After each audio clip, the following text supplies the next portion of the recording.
Sa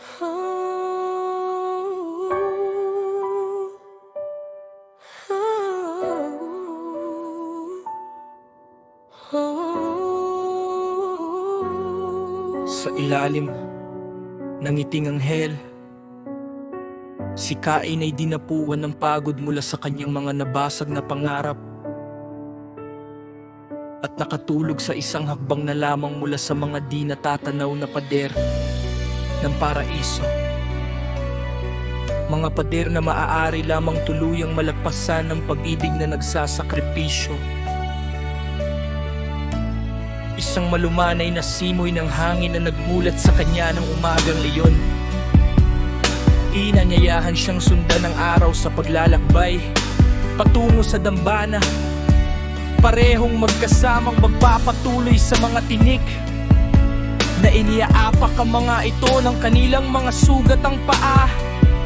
Gaya ng mga mandirigma, maglalakad sila patungo sa burol ng pagtatakip silim. Hindi upang mapagtagumpayan ang gabi, kundi upang wasakin ito sa pagtakas nito. Sa pagmamartsyang ito ng paglilitas,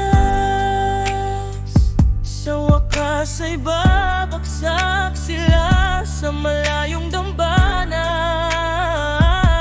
Hindi talunin ng kamatayan, kundi taglay ang tagumpay ng buhay na ipinanganak mula sa liwanag. Nang may kababaang loob, tinahak ni Cain ng mga umanghat pa. Sa landas ng pagsisisi ang landas na patungo sa dambana na siya ring daan patungo sa kanyang pagpagmahal na tahanan.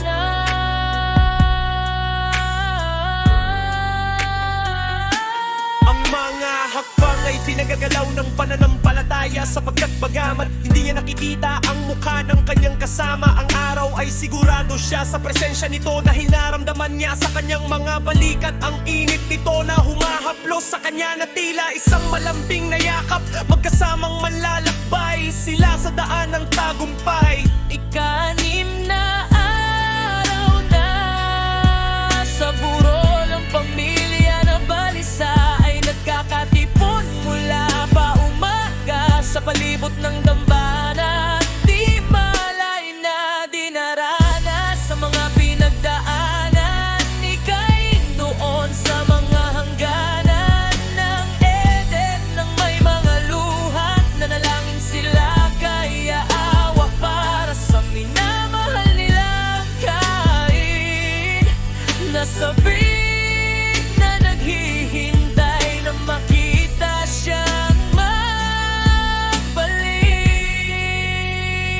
Ganito ang paghahanda para sa araw, nagtutulungan sa mga gawain. Inaayos ang lahat upang salubungin ng banal na sabak. Inayos ang mga halaman, Nangolekta ng pagkain, inayos ang mga kasuotan at inihanda ang kordero para sa handog. Ito ay isang gawaing madalas na naantala dahil sa paulit-ulit na pagtungo sa dambana, kung saan pinagmamasdan nila ang lambang na umaasang makita ang paglito ng minamahal nila si Cain. Bagamat pagod sa mahabang paglalakbay ay patuloy na sumusulong ng may magagaan na hakbang. Sabik na marating ang paanan ng burol bago dumilim ang burol na iyon.